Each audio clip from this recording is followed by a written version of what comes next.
2023 ಒಂದು ಪ್ರಕರಣ ದಾಖಲಾಗುತ್ತೆ. ಈ ಪ್ರಕರಣದ ಸಾರಾಂಶ ಏನು ಅಂತ ಹೇಳಿದ್ರೆ, ಒಂದು ವ್ಯಕ್ತಿ ಬೆಳಗಾವಿ ಸಿಟಿಯಲ್ಲಿ ಕೊಲ್ಲಾಪುರ್ ಸರ್ಕಲ್ ಅಲ್ಲಿ ಬಂದು ಒಂದು ನೀಟ್ ಕೌನ್ಸಿಲಿಂಗ್ ಸೆಂಟರ್ ಅಂತ ಹೇಳಿ ಓಪನ್ ಮಾಡ್ತಾನೆ. ಓಪನ್ ಮಾಡಿ ಒಂದು 10 ರಿಂದ 12 ಜನನ ಅವನು ಎಂಪ್ಲಾಯೀಸ್ ಆಗಿ ಇಟ್ಕೊಂತಾನೆ. ಅದರಲ್ಲಿ ಒಬ್ಬ ಮ್ಯಾನೇಜರ್ ಇರ್ತಾನೆ, ಮತ್ತೆ ಇನ್ನಿತರರು ಟೆಲಿಕಾಲರ್ಸ್ ಮತ್ತೆ ಎಂಪ್ಲಾಯೀಸ್ ಅಂತ ತಗೊಂತಾರೆ. ಇವ್ರ ಕೆಲಸ ಏನಿರುತ್ತೆ ಅಂತ ಹೇಳಿದ್ರೆ, ಯಾವ ಮಕ್ಕಳು 12th ಸ್ಟ್ಯಾಂಡರ್ಡ್ ಮುಗಿಸಿ ಈ MBBS ಸೀಟಿಗೆ ಯಾರು ಓಡಾಡ್ತಿರ್ತಾರೆ, ಈ ನೀಟ್ ಎಕ್ಸಾಮ್ ಬರ್ದಿರ್ತಾರೆ ಮತ್ತೆ NTA ಥ್ರೂ ಎಕ್ಸಾಮ್ ಬರ್ದಿರ್ತಾರಲ್ಲ, ಅವರಿಗೆ ಯಾರಿಗೆ ಮಾರ್ಕ್ಸ್ ಕಡಿಮೆ ಬಂದಿರುತ್ತೋ ಅವರಿಗೆ ಅವರು ಫೋನ್ ಮುಖಾಂತರ ಮತ್ತೆ ಈ ಒಂದು ಕಾಲ್ ಸೆಂಟರ್ ಮುಖಾಂತರ, ಕೌನ್ಸಿಲಿಂಗ್ ಸೆಂಟರ್ ಮುಖಾಂತರ ಕಾಲ್ ಮಾಡಿ ಅವ್ರಿಗೆ ಹೇಳ್ತಾರೆ, ನಾವು ನಿಮಗೆ ಮೆಡಿಕಲ್ ಸೀಟ್ನ ಕೊಡಿಸ್ಕೊಡ್ತೀವಿ, ನಮಗೆ ಬೇರೆ ಬೇರೆ ಪ್ರಾಧಿಕಾರದಿಂದ ಎಲ್ಲರೂ ಪರಿಚಯ ಇದ್ದಾರೆ, ಸೊ ನೀವು ನಮಗೆ ದುಡ್ಡು ಕೊಟ್ಟರೆ ನಾವು ನಿಮಗೆ ಕೊಡಿಸ್ಕೊಡ್ತೀವಿ ಅಂತ ಹೇಳಿ ಈ ಥರ ಬೆಳಗಾವಿ ಸಿಟಿಯಲ್ಲಿ ಒಂದು 10 ಜನಕ್ಕೆ ಮೋಸ ಮಾಡಿರ್ತಾನೆ. ಅದರಲ್ಲಿ ಒಂದು ಪಾರ್ಟಿ ಬಂದು ನಮಗೆ ಕಂಪ್ಲೇಂಟ್ ಕೊಟ್ಟಿರುತ್ತೆ, ಮತ್ತೆ ಇನ್ನು ಬೇರೆಯವ್ರದ್ದು ನಾವು ಅದರಲ್ಲೇ ತೊಗೊಂಡಿರ್ತೀವಿ. ಒಟ್ಟು ಅವನು ಫ್ರಾಡ್ ಮಾಡಿರೋದು 1,08,00,000 ಅಷ್ಟು ಅಮೌಂಟ್ನ ಅವನು ಫ್ರಾಡ್ ಮಾಡಿರ್ತಾನೆ. ಅವನು ಇಲ್ಲೇ ಅಂತ ಅಲ್ಲ, ಅವನು ತೆಲಂಗಾಣಲ್ಲಿ ಕೂಡ ಮಾಡಿರ್ತಾನೆ.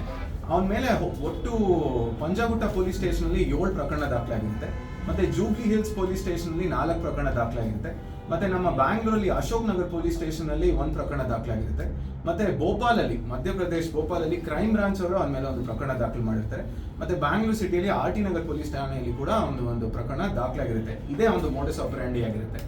ಮತ್ತೆ ಅವನು ರೀಸೆಂಟ್ಲಿ ನಾವು ಅರೆಸ್ಟ್ ಮಾಡಿರೋದು ಮುಂಬೈಯಿಂದ ನಾವು ಹಂಗೆ ಅರೆಸ್ಟ್ ಮಾಡಿರ್ತೀವಿ. ಆ ಸಮಯದಲ್ಲಿ ಹೆಂಗೆ ಅರೆಸ್ಟ್ ಆಗಿರುತ್ತೆ ಅಂತ ಹೇಳಿದ್ರೆ, ಅವ್ನು ಮುಂಬೈಲಿ ಸಹ ಹೆಂಗೆ ಈ ಬೆಳಗಾವಿ ಸಿಟಿಯಲ್ಲಿ ಕೊಲ್ಲಾಪುರ್ ಸರ್ಕಲ್ ಅಲ್ಲಿ ಹೆಂಗೆ ಒಂದು ಕೌನ್ಸಿಲಿಂಗ್ ಸೆಂಟರ್ ಓಪನ್ ಮಾಡಿರ್ತಾನೋ, ಅದೇ ರೀತಿಯಲ್ಲಿ ಮುಂಬೈ ಸಿಟಿಯಲ್ಲೂ ಸಹ ಒಂದು ಓಪನ್ ಮಾಡಿ ಸ್ಟಾರ್ಟ್ ಮಾಡಲಿಕ್ಕೆ ಪ್ರಾರಂಭ ಮಾಡಿರ್ತಾನೆ. ಸ್ಟಾರ್ಟ್ ಮಾಡಿದ ಸಮಯದಲ್ಲಿ ನಮ್ಮ ಟೀಮ್ ಅವನಿಗೆ ಆಲ್ಮೋಸ್ಟ್ ಒಂದು 6 months ಇಂದ ಹೆಚ್ಚಾಗಿ ಬೇಧಿಸ್ತಾನೆ. ಅವನು ಎಲ್ಲ ತರ ಫೋನ್ ನಂಬರ್ಸ್ನ ಚೇಂಜ್ ಮಾಡ್ತಾನೆ, ವಾಟ್ಸಪ್ ಅಲ್ಲಿ ಮಾತಾಡ್ತಾನೆ, ಮತ್ತೆ ಅವನು ಇನ್ಸ್ಟಾಗ್ರಾಮ್ ಅಲ್ಲಿ ಮಾತಾಡ್ತಾನೆ, ಮತ್ತೆ ಅವನು ಮೊಬೈಲ್ ನಂಬರ್ಸ್ನ ಕಾನ್ಸ್ಟೆಂಟ್ ಆಗಿ ಚೇಂಜ್ ಮಾಡೋದ್ರಿಂದ ಅವನಿಗೆ ಟ್ರ್ಯಾಕ್ ಮಾಡೋದು ಬಹಳ ಕಷ್ಟ ಆಯಿತು. ಬಟ್ ನಮ್ಮ ಮಾರ್ಕೆಟ್ ಪೊಲೀಸ್ ಠಾಣೆ ಟೀಮು ಮತ್ತೆ ನಮ್ಮ ಟೆಕ್ನಿಕಲ್ ಸೆಲ್ ಕೂಡ ಬಹಳಷ್ಟು ಪ್ರಯತ್ನ ಮಾಡಿ ಅವನಿಗೆ ಟ್ರ್ಯಾಕ್ ಮಾಡಿದೆ. ಸೊ ಅವನು ನಮಗೆ ಮುಂಬೈಯಲ್ಲಿ ಅವನ ಡ್ರೈವರಿನ ಒಂದು ಫೋನ್ ಕಾಲ್ ಬೇಸಿಸ್ ಮೇಲೆ ಅವನು ನಮಗೆ ಪತ್ತೆ ಆಗ್ತಾನೆ. ಅವನು ಪತ್ತೆ ಆದಮೇಲೆ ನಾವು ಅವನಿಗೆ ಹೋಗಿ ಅರೆಸ್ಟ್ ಮಾಡಿಕೊಂಡು ಕರ್ಕೊಂಡ್ಬರ್ತೀವಿ. ಅರೆಸ್ಟ್ ಮಾಡಿ ಕರ್ಕೊಂಬಂದ್ಮೇಲೆ ಅವನದು ಪೂರ್ತಿ ಕೇಸಿನ ಬಗ್ಗೆ ಅವನಿಗೆ ಕೇಳ್ತೀವಿ, ಯಾರ್ಯಾರನ್ನ ಇಟ್ಕೊಂಡಿದ್ದ, ಅವ್ನ ಬ್ಯಾಂಕ್ ಅಕೌಂಟ್ಸ್ನ ವೆರಿಫೈ ಮಾಡ್ತೀವಿ, ಮತ್ತೆ ಅವನ ಪ್ರಾಪರ್ಟೀಸ್ ಎಲ್ಲೆಲ್ಲಿ ಮಾಡಿದ್ದಾನೆ, ಮತ್ತೆ ಅವನು ಬಂದಿದ್ದು ಟೋಟಲ್ ದುಡ್ಡನ್ನ ಯಾವ ರೀತಿ ಸ್ಪೆಂಡ್ ಮಾಡಿದ್ದಾನೆ, ಮತ್ತೆ ಪ್ರೊಸೀಡ್ಸ್ ಆಫ್ ಕ್ರೈಮ್ ಎಲ್ಲೆಲ್ಲಿ ಹೋಗಿದೆ ಅಂತ ಹೇಳಿ ನಾವು ಪರಿಶೀಲನೆ ಮಾಡ್ತೀವಿ.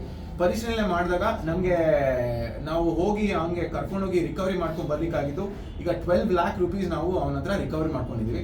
ಮತ್ತೆ ಅವನು ಕೃತ್ಯಕ್ಕೆ ಇಲ್ಲಿ ನಮ್ಮ ಬೆಳಗಾವಿ ಸಿಟಿಯಲ್ಲಿ ಬಳಸಿರೋ 15 ಕಂಪ್ಯೂಟರ್ಸ್ನ ಕೂಡ ನಾವು ಜಪ್ತಿ ಮಾಡ್ಕೊಂಡಿದ್ದೀವಿ. ಮತ್ತೆ ಇದನ್ನು ಕೂಡ ನಾವು ಪರಿಶೀಲನೆ ಮಾಡ್ತಿದ್ವಿ. ಒಂದು ಲ್ಯಾಪ್ಟಾಪ್ನ ಜಪ್ತಿ ಮಾಡ್ಕೊಂಡಿದ್ದೀವಿ, ಮತ್ತೆ ಅವನು 5 ಮೊಬೈಲ್ ಫೋನ್ಸ್ನ ಸಹ ಜಪ್ತಿ ಮಾಡ್ಕೊಂಡಿದ್ದೀವಿ.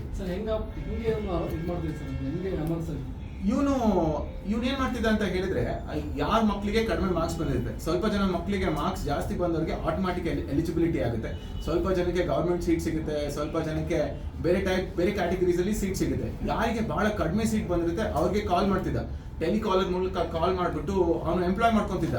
ಒಂದಷ್ಟು ಜನ ಯುವಕರು ಕಾಲ್ ಮಾಡಿಬಿಟ್ಟು ಪ್ರಾಮಿಸ್ ಮಾಡ್ತಿದ್ರು ಮಕ್ಕಳಿಗೆ, ಈ ತರ ನಾವು ನಿಮ್ಗೆ ಸೀಟ್ ಕೊಡಿಸ್ಕೊಡ್ತೀವಿ. ಅವನು ಕೌನ್ಸಿಲಿಂಗ್ ಅವ್ನು ಹೇಳೋದು ಅವನದು ಫೀಸ್ ಬಂದು 2 lakh rupees, ಇನ್ನು ಮಿಕ್ಕಿದೊಂದು 8 to 10 lakh rupees ಅವ್ನು ಇಸ್ಕೊಂಡು ನಾವು ಬೇರೆಯವ್ರ ಕೊಡಬೇಕು ಅಂತ ಹೇಳಿ ಅವ್ರಿಗೆ ನಂಬಿಸಿ ಮೋಸ ಮಾಡ್ತಿದ್ದ. ಯಾರು ಗಲಿಬಲ್ ಇರ್ತಿದ್ರು ಮಕ್ಕಳು ಮತ್ತೆ ಅವ್ರ ಪೇರೆಂಟ್ಸಿಗೆ ಅವ್ರು ತಂದು ಹಣ ಕೊಡ್ತಿದ್ರು. ಆ ಬೇಸಿಸ್ ಮೇಲೆ ಇವನು ಅವ್ರಿಗೆ ಫ್ರಾಡ್ ಮಾಡಿಬಿಟ್ಟು ಅಷ್ಟು ಫ್ರಾಡ್ ಆದ್ಮೇಲೆ ಅವನು ಸಿಟಿನ ಬಿಟ್ಬಿಡ್ತಾ ಇದ್ದ. ಅವನು ಬಾಡಿಗೆ ತಗೊಳ್ಲಿಕ್ಕೆ ಕೊಟ್ಟಿದ್ದಂಥ ಆಧಾರ್ ಕಾರ್ಡ್ ಮತ್ತೆ ಅವನು ಬ್ಯಾಂಕ್ ಅಕೌಂಟ್ ಡೀಟೇಲ್ಸ್ ಮತ್ತೆ ಅವನು ಪ್ರೂಫ್ ಆಫ್ ಅಡ್ರೆಸ್ ಎಲ್ಲ ಫೇಕ್ ಇತ್ತು ನಾವು ಚೆಕ್ ಮಾಡಿದಾಗ. ಸೊ ಯಾವುದು ಅವನು ಡೀಟೇಲ್ಸ್ ಕೊಟ್ಟಿದ್ದು ಯಾವುದು ಒರಿಜಿನಲ್ ಇದ್ದಿಲ್ಲ. ಸೊ ಆ ಬಾಡಿಗೆ ಕೊಟ್ಟರು ಸಹ ಅವನಿಗೆ ಫೇಕ್ ಡಾಕ್ಯುಮೆಂಟ್ಸ್ ಮೇಲೆ ಬಾಡಿಗೆ ಕೊಟ್ಟಿದ್ರು. ಸೊ ಇವನು ಮೂಲತಃ ಬಂದು ಹೈದರಾಬಾದಿನ ನಿವಾಸಿಯಾಗಿರ್ತಾನೆ. ಇವನ ಹೆಸರು ಬಂದು ಅರವಿಂದ್ ಅಂತ ಹೇಳಿ, ಅಲಿಯಾಸ್ ಅರವಿಂದ್ ಕುಮಾರ್ ಅಂತ ಹೇಳಿ. ಬಟ್ ಅವನು ಮುಂಬೈಲಿ ಆಪರೇಟ್ ಮಾಡಿದಾಗ ಅವನ ಹೆಸರು ಬೇರೆ ಮಾಡ್ಕೊಂಡಿದ್ದ. ಸೊ ಅವನು ಸೆವ್ರಲ್ ಐಡೆಂಟಿಟೀಸ್ನ ಪೊಸೆಸ್ ಮಾಡ್ತಿದ್ದ, ಮತ್ತೆ ಸೆವ್ರಲ್ ಅಲಿಯಾಸಸ್ ಕೂಡ ಅವನಿಗೆ ಇತ್ತು. ಮತ್ತೆ is a very intelligent criminal, is an educated criminal. ಅವನು MBA ಕೂಡ ಮಾಡಿದ್ದಾನೆ. MBA ಕೂಡ ಮಾಡಿ ಅದರಲ್ಲಿ ಕೂಡ ಅವನು ಐ ಥಿಂಕ್ ಡಿಸ್ಟಿಂಕ್ಷನ್ ಪಡ್ಕೊಂಡು ಆನಂತರ ಇಂಥ ಒಂದು ಕೆಲಸಕ್ಕೆ ಅವನು ಕೈ ಹಾಕಿರ್ತಾನೆ. So he knows how to use technology, ಮತ್ತೆ ಯಾವ ರೀತಿ ಮಾತಾಡಬೇಕು, ಮತ್ತೆ ಅವನು ಫುಲ್ ಕಂಪನಿ ಸ್ಟ್ರಕ್ಚರ್ ನೋಡಿದ್ರೆ ಹೆಂಗೆ ಅವನು ಫರ್ನಿಚರ್ ಪ್ರೊಕ್ಯೂರ್ ಮಾಡಿದ್ದ, ಮತ್ತೆ ಯಾರಿಂದ ತರಿಸಿದ, ಎಲ್ಲೆಲ್ಲಿ ಹೋಗಿದ್ದ, ಹೆಂಗೆ ಭೇಟಿ ಮಾಡಿದ ಅಂತ ನೋಡಿದ್ರೆ it's a very well thought out thing. ಹೆಂಗೆ ಸ್ಟೂಡೆಂಟ್ಸ್ ಟಾರ್ಗೆಟ್ ಸರ್ ಅವನು ಇಲ್ಲಿ ಮಾಡ್ತಿದ್ದು ಬರೀ ನೀಟ್ ಸ್ಟೂಡೆಂಟ್ ಮಾತ್ರ. ಅವನು ಈ ಆನ್ಲೈನ್ ಅಲ್ಲಿ ಡೇಟಾ ಅವನಿಗೆ ಸಿಗ್ತಾ ಇತ್ತು, ಯಾರ್ಯಾರು